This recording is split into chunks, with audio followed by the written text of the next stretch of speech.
Hola amigas y amigos, les doy la bienvenida, Mauricio de Medina. Hoy estamos con Gustavo Villa para intercambiar ideas y conocimiento en estos momentos de incertidumbre.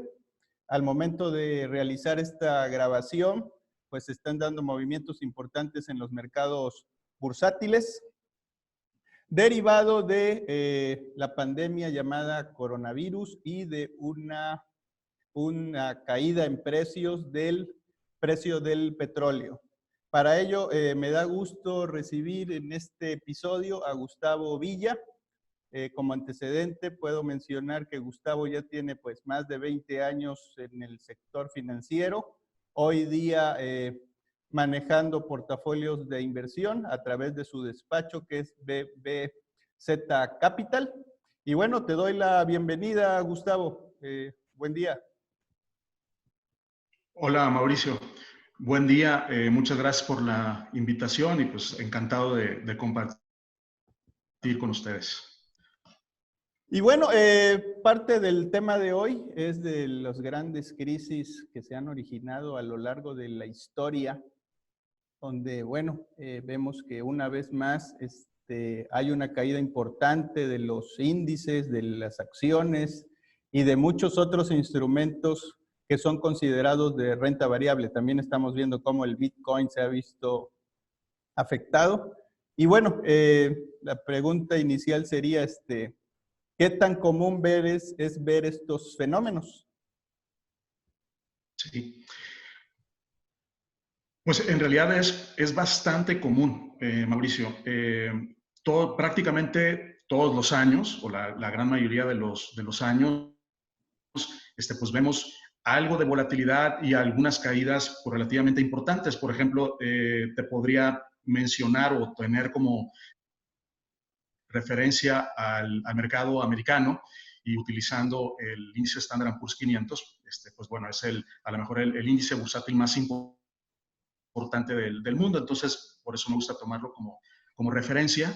Pues bueno, podemos mencionar que, por ejemplo, que es bastante normal o en promedio caídas alrededor del 16%, cuando menos en alguna ocasión durante el año o durante cada año, ¿no?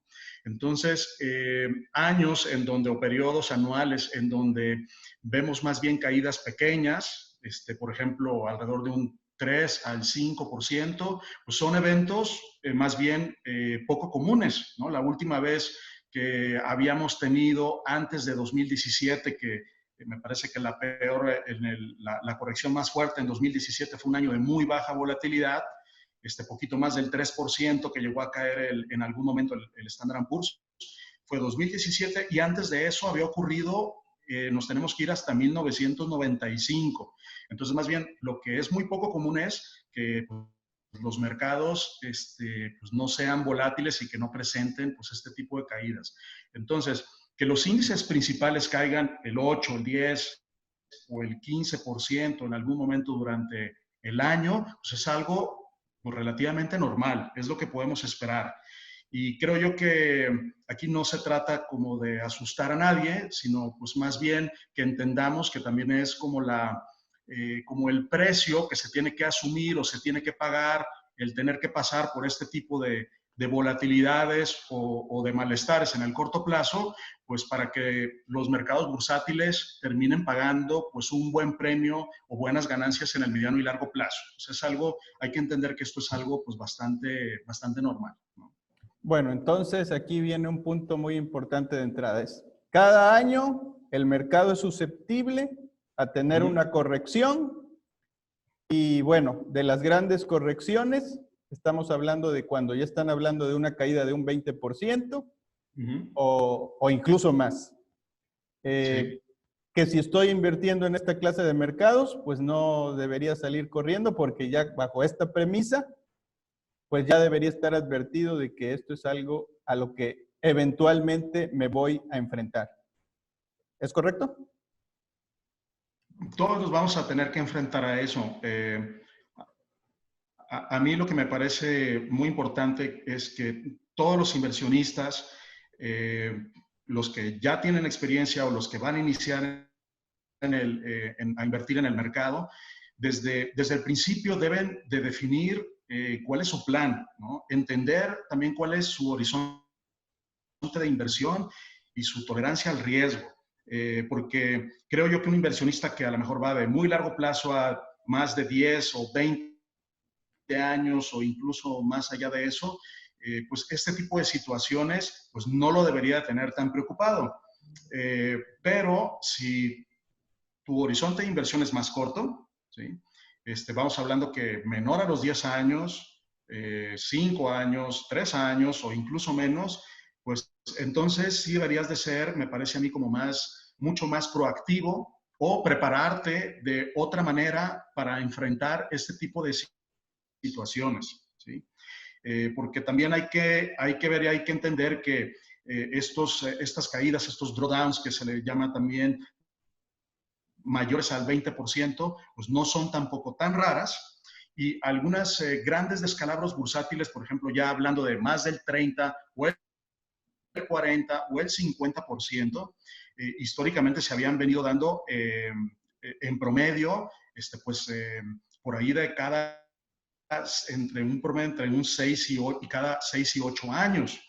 Entonces, yo te diría que alguien que ya tiene un rato, un tiempo mediano, vamos hablando 5 años o 6 años invirtiendo, y te llega a tocar un evento de estos y tu horizonte de inversión es menor a 10 años, pues vaya, de un plumazo, pues tu portafolio puede llegar a borrarse las ganancias o los avances que habías tenido en los 3 o en los 5 años anteriores. Entonces, pues eso puede ser bastante traumático, doloroso y te estropea tu plan de inversión o tus objetivos de inversión que tenías planteado, ¿no?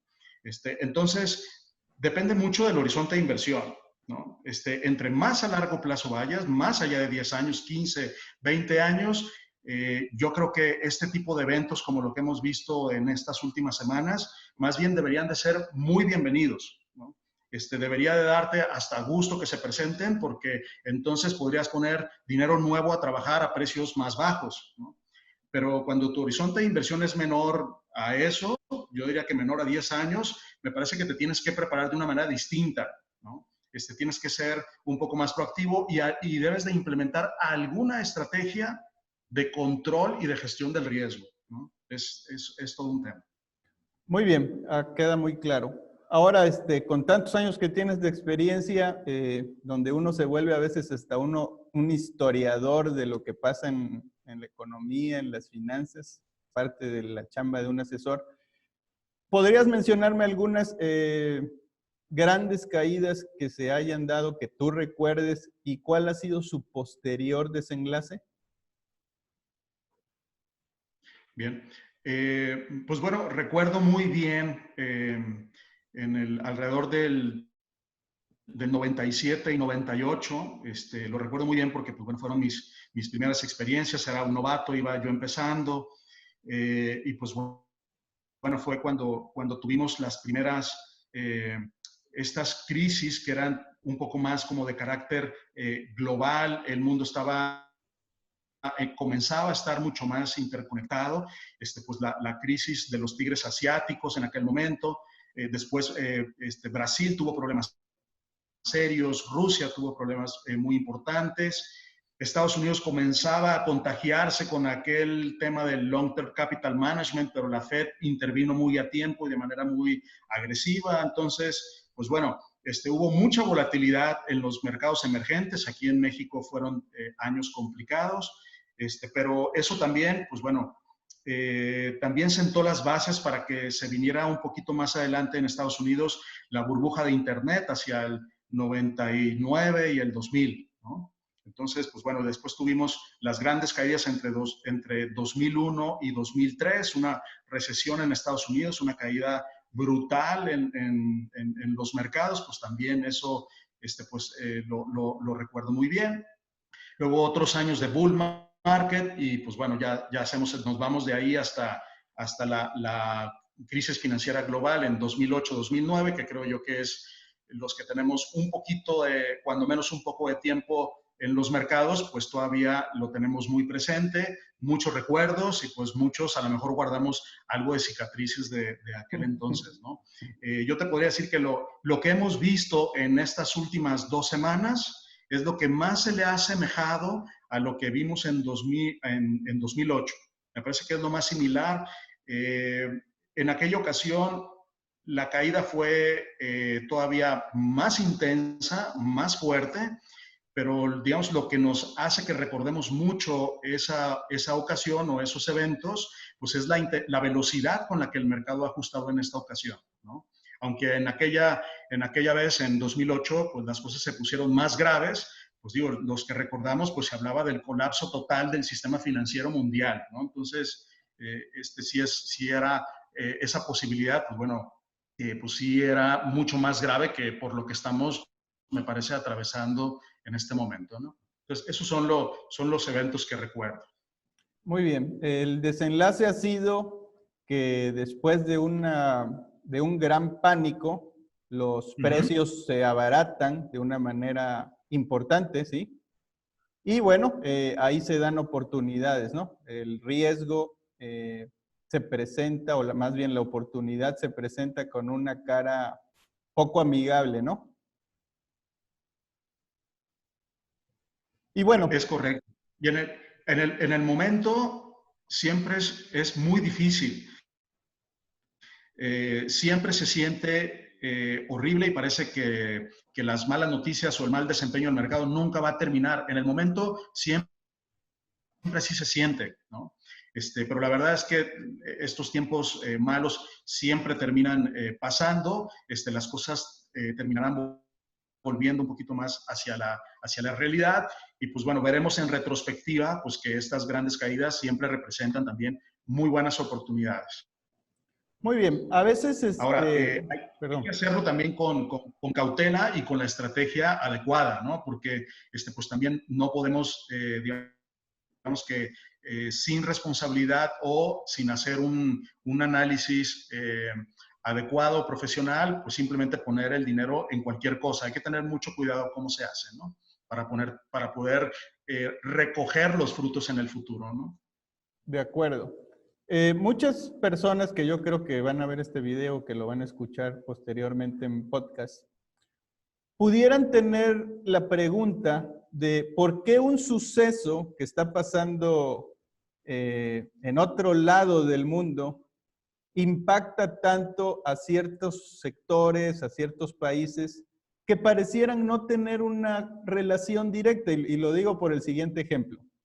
En el 2011, ¿sí?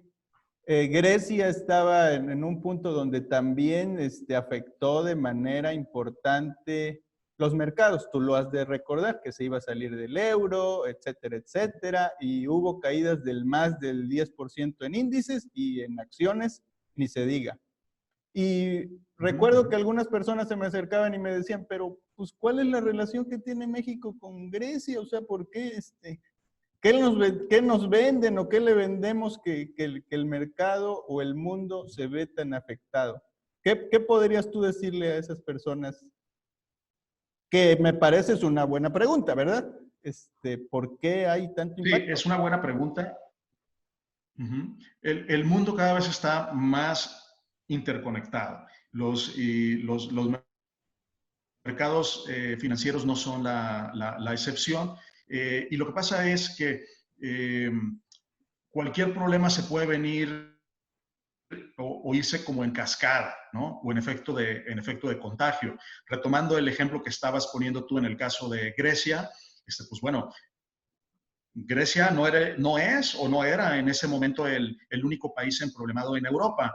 Si la situación en Grecia se salía de control, pues iba a terminar afectando a otros de los socios comerciales en el euro. Ahí estaba también muy endebles en ese momento España, Italia, etcétera. Entonces, la debilidad de uno pues, puede hacer tropezar al otro y irse el efecto, como te digo, en cascada. Si se caen varias piezas de un todo, pues se puede llegar a caer, por ejemplo, pues toda la economía del euro completa, y pues bueno, Europa pues también económica y financieramente está muy interconectada pues con Asia y con América también. Entonces, por eso es que se dan este tipo de cosas. O sea, no es que Grecia o cualquier otro país pues no están completamente aislados. Aquí más recientemente ahora con el tema del coronavirus, pues bueno, empezó la crisis en China y pues bueno, yo creo que es pues, bastante obvio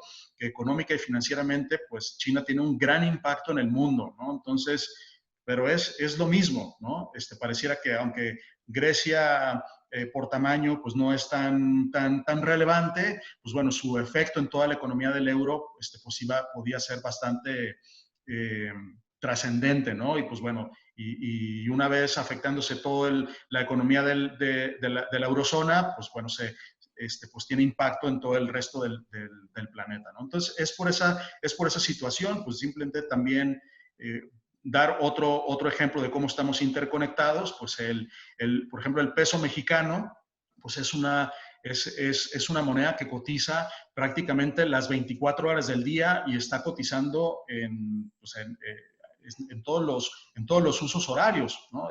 Termina la operación aquí en América y casi de inmediato inicia en Asia, continúa el peso cotizando en Asia y luego otra vez continúa en Europa y pues después pues otra vez vuelve a amanecer aquí en América y continuamos, ¿no? Entonces, pues es simplemente pues un ejemplo de cómo todo está interconectado, ¿no? Darles un ejemplo más. Ok, gracias. También creo que una pregunta que vale la pena realizar es, ¿por qué las caídas son tan rápidas y los regresos tan lentos? Porque alguien que ha tenido una minusvalía quisiera que el regreso fuera tan rápido como fue la caída, y eso no se da. ¿Por qué es esto? Normalmente no se da. Pues bueno, me parece además que las caídas hoy en día están incluso siendo más rápido que antes, ¿no? Y esto pues son distintos factores. Me parece, por ejemplo, en particular en esta ocasión, hemos tenido la caída más rápida a partir de un máximo histórico. Por ejemplo, los mercados americanos estaban en máximo histórico y la caída ha sido profunda y muy veloz, ¿no? Entonces, me parece que esto está siendo muy acentuado también por la operación algorítmica, la operación ejecutada y gestionada por medio de los robots.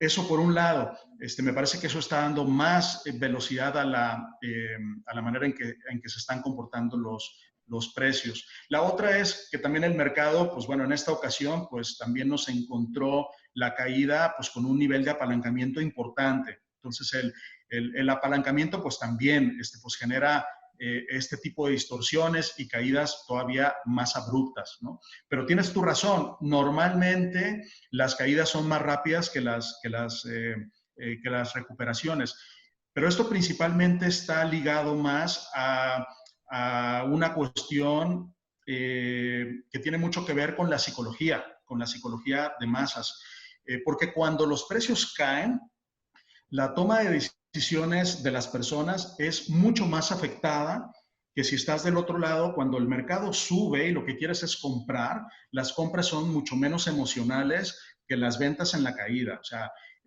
también tiene mucho que ver por la manera en que pues, está estructurado el cerebro humano, ¿no? Es el tema psicológico. Tenemos mucho mayor aversión o, digamos, o mayor disgusto por perder dinero que incluso por el gusto que tenemos por ganarlo. Entonces, por eso las caídas son mucho más emocionales, la gente toma decisiones más precipitadas y por eso las caídas pues se vuelven mucho más rápidas. Además, se requiere también por la forma en que, por el mismo funcionamiento de los mercados, es más fácil que los precios caigan cuando simplemente tenemos una ausencia de liquidez. No se requiere que haya ni siquiera tantos vendedores para que los precios caigan, simplemente que haya una gran ausencia de compradores a diferentes niveles de precio para que los precios pues caigan casi casi como por su propio peso, ¿no? Entonces, en cambio, cuando los precios vienen de regreso y comienzan a subir, pues bueno, la subida es menos emocional y se requiere un mayor esfuerzo de presencia de liquidez en el mercado para que los precios puedan volver a avanzar, ¿no? Entonces es por esa razón, ¿no? Hay este adagio que, muy antiguo de Wall Street que dice que los mercados oso, las caídas, pues van por el elevador y las subidas o el bull market, pues toma las escaleras, ¿no? Entonces es por esta situación, es muy cierto.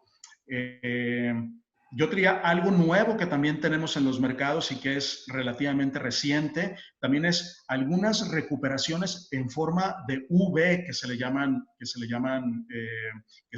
ahora. En el pasado eran mucho menos comunes. Ahora, en tiempos más recientes, están siendo cada vez más frecuentes y me parece que también es debido a la operación algorítmica y gestionada por medio también de los robots, pero también mucho por las intervenciones de los bancos centrales. Me parece que eso también ha alimentado mucho este tipo de recuperaciones. Antes los mercados requerían como de mayor trabajo para recomponerse y de volver a retomar por ejemplo, pues la tendencia o el camino alcista, ¿no? Entonces, ahora ha requerido como de menor esfuerzo por las grandes inyecciones de liquidez que están haciendo también o que han venido haciendo los bancos centrales cuando hemos entrado en estos periodos de crisis, ¿no? Entonces, es un poquito de todo eso. Muy bien, Gustavo.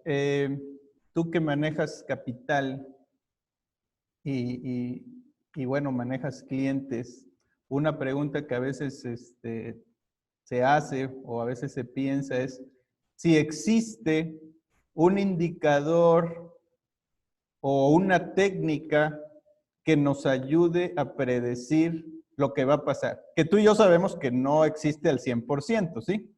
Pero a veces se tiene la idea de que algunas cosas se pueden prever, ¿no? Ahorita vemos que el dólar subió producto de todas estas coyunturas y pues es muy fácil decir, pues es que hubieras comprado 100% dólares o hubieras comprado, siempre lo hubiera, ¿sí? Pero eso siempre se da toro pasado, ¿sí? Es muy fácil hablar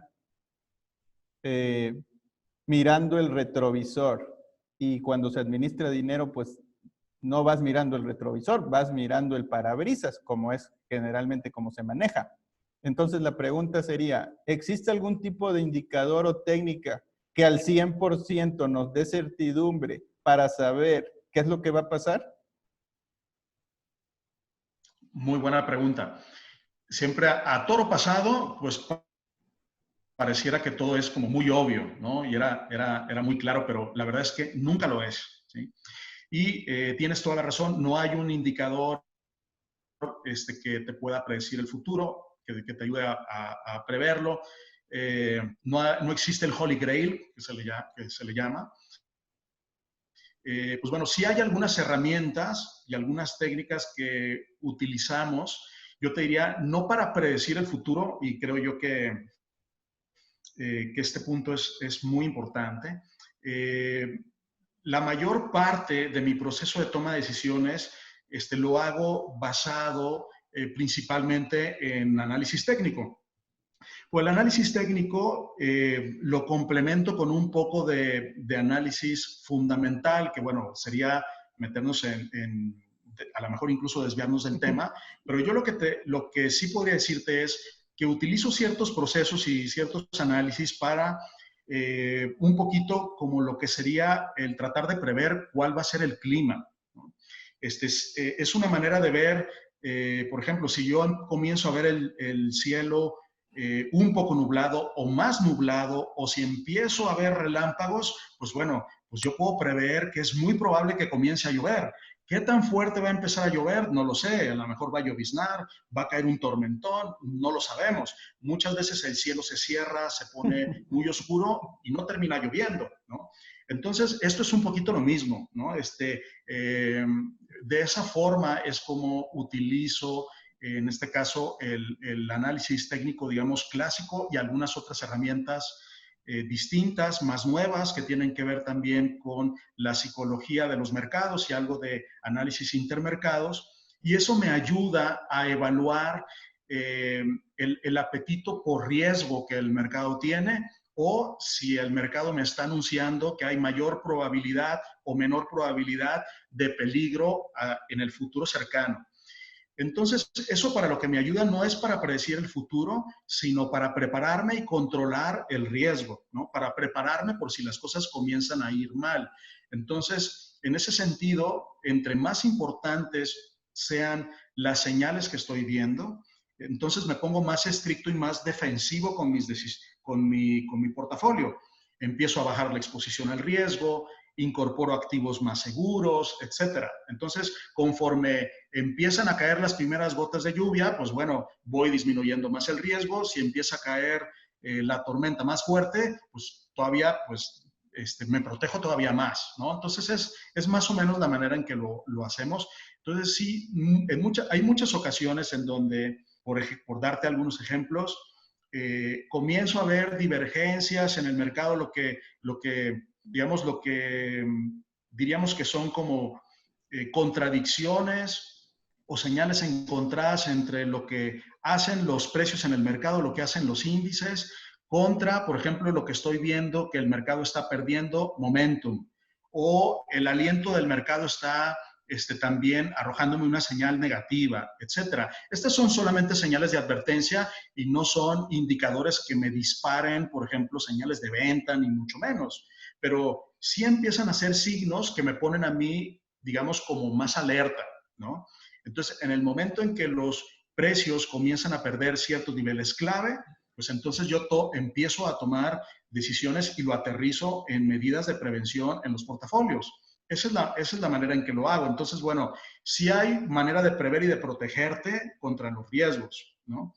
¿Estas herramientas que utilizo son infalibles? No, de ninguna manera. ¿Me ayudan a predecir el futuro, a decirte el mercado va a llegar a tal precio o inmediatamente va a ser tal cosa o va a ser esto, lo otro? No, tampoco, ¿no? Me ayuda pues más o menos a ir checando la temperatura, ir haciéndome un poquito a ver las condiciones del clima y entonces lo traduzco o tomo medidas en el portafolio para reducir riesgos. No siempre funciona, pero lo que te podría decir es que normalmente sí somos disciplinados y tomamos acciones para controlar y gestionar el riesgo. Pues bueno, tenemos la fortuna de que cuando menos situaciones como por la que acabamos de pasar, pues no nos agarre tan mal parados, ¿no? Y estamos preparados para librarnos de, pues cuando menos de un crack bursátil si es que se viniera, ¿no? Muy bien. Pero en resumen, no hay una fórmula infalible, ¿eh? No hay un holy grail, no hay un indicador que nos ayude a pronosticar cuál es el futuro, hacia dónde va. Yo creo que también ese es uno de los motivos más importantes por los cuales creo yo que mucha gente también juzga mal o no entiende también el análisis técnico. Yo constantemente veo en las redes sociales gente que lo está utilizando de la manera incorrecta, ¿no? En el momento en que alguien te dice o que te pronostica que el mercado va a ir para allá o para acá y que empiezan a hacer pronósticos, precios objetivos y todo este tipo de cosas, lo están utilizando mal, ¿no? Entonces, pues bueno, es lo que te puedo compartir en este tema. Gracias, creo que hablas de conceptos técnicos muy importantes que tienen que ver ya con una estrategia, ¿sí? Que es la clave de esto, ¿no? Y regresando un poco al eje central de esta charla, una de las ideas que también se tiene es que las bolsas siempre regresan, ¿sí? Sufren caídas, pero regresan. Y bueno, quisiera que pudieras ahondar un poco sobre si esto es cierto. Y bueno, si eso aplica también a nivel de acciones individuales. Yo sé la respuesta, sí, pero aquí me gustaría conocer lo que tú tienes que decir. Sí, pues ya casi diste la clave de la respuesta, Mauricio. En términos generales, yo te diría que sí, o sea, los mercados siempre regresan, pero también hay que hacer la distinción entre los índices y las acciones en lo individual, incluso entre los sectores, ¿no? Porque después de cada crisis, lo que también hemos visto es que, pues bueno, hay muchas acciones o incluso algunos sectores pues que quedan como víctimas permanentes y jamás regresan, ¿no? Pero en cambio los índices bursátiles, bueno, sí regresan. Eh, yo creo que esto hay que tomarlo mucho en cuenta, tener muy claro que, por ejemplo, después de las crisis o las grandes caídas se vienen estas grandes oportunidades, pero principalmente en los índices bursátiles, ¿no? Y también hay que tomar en cuenta que no todos los índices bursátiles van a recuperarse de la misma manera. Por ejemplo, tenemos el caso del IPC de la Bolsa Mexicana de Valores, en el que, pues bueno, ya tenemos pues ya una muy buena cantidad de años en que el mercado no ha podido regresar a hacer nuevos máximos históricos. Entonces, quien ha comprado todas las caídas fuertes de los últimos años en el IPC, pues ahorita todas esas personas pues están por debajo del agua, ¿no? Y ya tienen una buena cantidad de años, pues ahora sí que aguantando vara, ¿no? Otra cuestión muy importante y que me gusta también mucho darle seguimiento es al costo de oportunidad de invertir en uno o en otro mercado. Hablando otra vez, regresando a nuestro país, en el caso del IPC, por eso me parece muy importante dos mediciones. El medir el desempeño del IPC en términos de dólares y medir el desempeño del IPC en relación o en contra, por ejemplo, de algunos otros índices bursátiles, en concreto el Standard & Poor's 500, por ejemplo, ¿no? Entonces, aquí lo que tenemos es un mercado mexicano que no solamente en términos de pesos tiene algunos años languideciendo, sino que además en términos de dólares, ahorita estamos prácticamente al mismo precio que estábamos en 2009 o en 2008. Entonces, también hay un gran costo de oportunidad que se ha perdido ahí, ¿no? Entonces, incluso a nivel, te digo, a nivel de índices, pues hay también un riesgo importante, ¿no? Entonces, por eso también también es clave en las estrategias el montarte o el establecer una estrategia en índices o diversificada, pero también en mercados que que guarden buenas condiciones y que sean líderes, ¿no? Y en este caso, pues claramente en los últimos años, en las últimas 2 décadas, pues el mercado americano pues no ha dejado de mostrar un liderazgo contra prácticamente todo el resto del mundo. Me parece que esto todavía no se va a perder, me parece que todavía seguirá vigente y tiene mucho que ver en la forma en que ha venido cambiando el mundo. El mercado americano es el mercado que más concentración tiene de empresas tecnológicas y la tecnología es lo que va a seguir liderando las economías en el futuro cercano. Entonces, es algo que hay que tomar mucho en cuenta.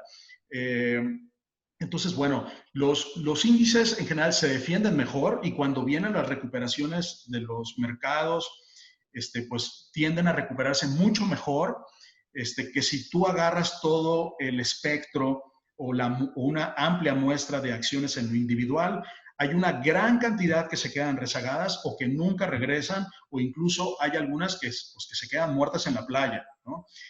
Aquí en México hemos visto una gran cantidad de ejemplos. Yo recuerdo que, por ejemplo, todo el sector viviendero, pues bueno, llegó a ser muy atractivo muchos años, dio mucho dinero. ¿Y dónde están ahorita? ¿No? Está prácticamente desaparecido todo el sector completo, no solamente casos de acciones individuales, ¿no? Algunos otras empresas importantes mexicanas que llegaron a ser íconos en su tiempo, pues ya no son nada el día de hoy. Tenemos el caso de ICA, por ejemplo, ¿no? Tenemos el caso de un Cemex, que bueno, todavía pues es un jugador muy importante en la economía local, regional, incluso global, pero el desempeño de la acción ha sido pobrísimo, ¿no? Entonces hay que tomar en cuenta que incluso no siempre buenas empresas te representa un buen desempeño en las acciones y pues no siempre malas empresas se traduce en un mal desempeño, ¿no? Entonces, es muy complicado el stock picking, que se le llama, requiere todavía mucho más trabajo y es mucho más complicado. Entonces, en términos generales, mi recomendación sería para los inversionistas, pues el tomar estrategias más indizadas, sobre todo aprovechando los tiempos de crisis o de grandes caídas y sobre todo sobreponderando los mercados que tiendan a marcar un liderazgo más claro, ¿no? Entonces, pues desde luego estoy hablando aquí de, por ejemplo, de mercados como, o índices como el Standard & Poor's 500 o el índice Nasdaq, por ejemplo, ¿no? Creo yo que es lo que te garantizaría de alguna manera que cuando los mercados se recuperen, pues bueno, tengas éxito en el desempeño de tu portafolio. Muy bien, muy amplia tu respuesta, gracias. Ya para casi cerrar, la pregunta sería la siguiente. Digamos que ahorita pasó este evento o esta serie de eventos que se presentan de manera fatalista. No sabemos al momento de hacer esta grabación qué es lo que sigue, qué es lo que va a pasar. Nadie lo sabe. Pero digamos que ya a los que estaban invertidos, pues ya hubo un sangrado. ¿Qué hacer en esos momentos? Y dos, yo no estoy invertido, estoy pensando en si debería invertir. Y ahí quisiera que con esta pregunta, pues, recapituláramos todo lo que tú ya nos dijiste, ¿no? ¿Cómo debería yo enfocar mi sentimiento, mi temperamento y mi toma de decisiones bajo esos dos ejemplos? Muy bien, es buena y difícil pregunta, Mauricio. Creo yo que desde luego es un poco más sencillo para quien está fuera del mercado ahorita y tiene liquidez. Creo yo que definitivamente este tipo de situaciones tienen que ser aprovechadas, ¿no? Ahora, efectivamente nadie sabe lo que va a pasar. Esta semana que terminó fue muy, muy complicada. Terminó mejorando el viernes, pues bueno, los mercados tuvieron un rebote muy, muy importante. No hay que perder de vista que incluso, o bueno, más bien no hay que perder de vista que en los mercados oso, en los mercados de baja, en los bear markets, también es normal ver este tipo de recuperaciones o de rebote, incluso muy violentas, ¿no? Entonces, no hay que perder de vista eso. El que hayamos tenido un rebote fuerte el viernes, bueno, no garantiza que ya hayamos visto el punto mínimo. Casi lo que podemos tener garantizado es que vamos a seguir viendo una alta volatilidad que tenderá poco a poco a ir disminuyendo. Yo lo que recomendaría a alguien que está completamente fuera del mercado es que vaya haciendo compras de manera escalonada, que no vaya a perseguir el mercado. Por darte un ejemplo, yo creo que si el lunes el mercado abre muy verde y abre brincando un porcentaje importante, no es el momento de ir y perseguirlo y hacer tu primer compra en ese momento. Yo creo que hay que esperar a que las cosas se calmen un poquito, que vuelva a haber algún otro regreso. Mira, ahorita me viene a la mente el caso del año del 2000 y del 2001. Me fui a revisarlo porque escuché durante la semana que alguien había dicho que nunca había habido una caída tan fuerte y tan rápida como la que tuvimos en esta ocasión. Pero en realidad sí tuvimos algo muy similar en el año 2000. En el acumulado de unas 15 sesiones, que es algo similar a lo que ya vimos ahorita, el mercado cayó 35%. Y después de esa gran caída, el mercado rebotó casi el 30%, ¿sí? Y después terminó cayendo más del 50%, ¿no? Entonces, no sabemos qué es lo que vaya a pasar, ¿no? Está complicado. Por eso creo yo que no hay que precipitarnos ni de un lado ni del ni del otro. Mi primera recomendación es, sí, empezar a poner a trabajar dinero, empezar a hacer compras escalonadas, no desesperarse, no corretear al mercado, hacerlo en estrategias, lo que le llamamos más indizados. Yo recomendaría ETFs que sigan al Standard & Poor's, al índice Nasdaq, etcétera. Y para las personas que ya están atrapadas y que ya están adentro del mercado y que vivieron toda esta sangría, como lo mencionaste, creo yo que es el peor momento para que se terminen de asustar y arrojen la toalla. Creo yo que lo que podrían hacer es revisar su portafolio y a lo mejor tratar con mucha objetividad de revisar cuáles son las partes más vulnerables, débiles o que tengan el peligro de no beneficiarse de un regreso, ¿sí? Porque es muy probable que mucha gente vaya a venir arrastrando con cosas que sean, por decirlo así, tóxicas, ¿sí? Que no se vayan a componer. Entonces es una buena oportunidad para hacerle algunos ajustes al portafolio y sí dejarlo bien preparado para cuando venga la recuperación, ¿sí? Entonces, si tienes cosas que no... te digo que pueden estar en peligro de no recuperarse, yo creo que hay que sacarlas, ¿no? Hay que reestructurar y irse en cosas que nos aseguren una mejor recuperación. Mira, yo no me puedo atrever a recomendar cosas en específico o a aventurarme a decir, ¿sabes qué? Acciones como Alfa, Alpec, Nemac, Cemex, que han sufrido grandes descalabros, ¿no se van a recuperar? No lo sabemos. A lo mejor sí, pero creo que desde el principio no era lo más inteligente traer partes importantes del portafolio en títulos de ese tipo, ¿no? Entonces, me parece que si estás en esa situación, lo que puede ser conveniente es que en los primeros rebotes y en las primeras recuperaciones que se vean, aprovechar lo que encuentres, hacer algo de liquidez y volver a redireccionarlo en cosas de mucho mejor calidad, ¿no? Entonces, volvemos a lo mismo. Estrategias que vayan mucho más indizadas, ¿sí? Que son más seguras de recuperarse cuando venga la recuperación o cuando menos mejorar la calidad de las acciones.